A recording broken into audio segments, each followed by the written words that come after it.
कभी कभी इंसान अपने आप को इतना चालाक समझ लेता है कि उसको लगता है कि शायद मेरे जैसी समझदार और दिमाग वाला कोई व्यक्ति नहीं है। पर मेरा यह मानना है कि भगवान इंसान को अगर दिमाग देता है, अच्छे लोगों को अच्छे काम करने के लिए देता है। इसका मतलब यह नहीं कि आप अगर बुद्धिमान हो तो किसी और को बर्बाद करने पर तुल जाओ। एक गांव में एक बहुत ही बुद्धिमान और चालाक व्यक्ति था। गांव के लोग हर बात पर फैसला करने के लिए सबसे पहले उसको ही बुलाते थे।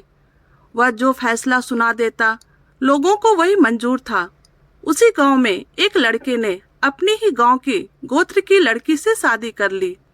पूरे गांव में इस शादी के चर्चे होने लगे कि ऐसे एक गोत्र में शादी करना अपराध है। अब उस आदमी ने गांव वालों के साथ मिलकर गांव में पंचायत बिठा ली और कहा, यह गलत है, हम हमारे गोत्र में ऐसा नहीं कर सकते। यह लड़की हमारे गांव की बेटी है और हमारे गांव की बेटी और ऐसी शादी गांव में मंजूर नहीं है।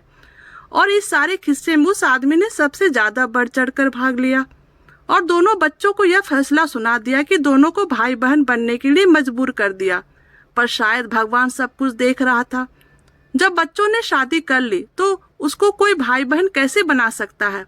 इससे बड़ा कोई अपराध नहीं हो सकता। दोनों बच्चे गांव से निकाल दिए गए। अब दोनों शादी करके इस गांव में नहीं रह सकते, क्योंकि यह लड़की हमारी बेटी है और हम अपनी बेटी को अपने गांव की बहू बनाकर नहीं रख सकते। दोनों बच्चे ने बहुत ही हाथ पैर जोड़े कि हमें गांव से नहीं निकाले, पर उस आदमी में और गांव वालों ने एक भी बात ना सुनी। गांव वाले भी उसी के हाँ में हाँ मिला रहे थे, क्योंकि सभी लोग सोचते थे कि यह बहुत ही समझदार और बुद्धिमान है। चलो जो भी हुआ, पंचायत का फैसला दोनों बच्चों ने माना और वह गांव छोड़ के कहीं और रहने लग गए। ऐसे करते करते समय बीत गया। कुछ साल बाद उस आदमी की बेटी जवान हुई और उसकी बेटी ने किसी लड़के से लव मैरिज कर ली और यह कहानी फिर से दोहराई गई।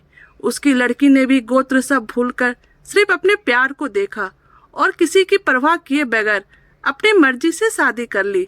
पूरे गांव में अब उस आदमी की बेटी की शादी के चर्चे थे कि जो आदमी पंचायत में इतना बोलता था, इनको भाई बहन बनाओ, उसकी बेटी ने उसकी आंखों के सामने यह सब कुछ कर दिया।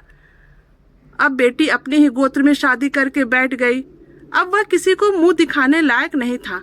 आखिरकार यह बात उस लड़की तक भी पहुंची जिसको उस आदमी ने भाई बहन बनने के लिए मजबूर किया था।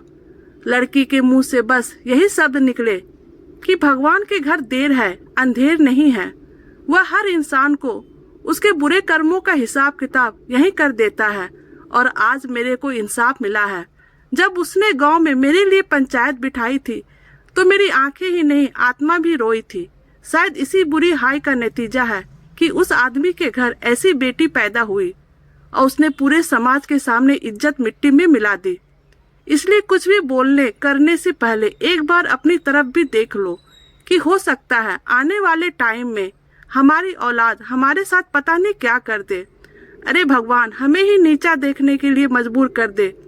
कभी भी अपने आप को, आप चाहे कितने भी बुद्धिमान इंसान हो, पर भगवान किसी को अपने से ऊपर नहीं होने देता। तो दोस्तों, आप हमें कमेंट करके बताइएगा आपको हमारी कहानी कैसी लगी। प्लीज़ हमारे चैनल को लाइक और सब्सक्राइब कर दीजिएगा। Thank you.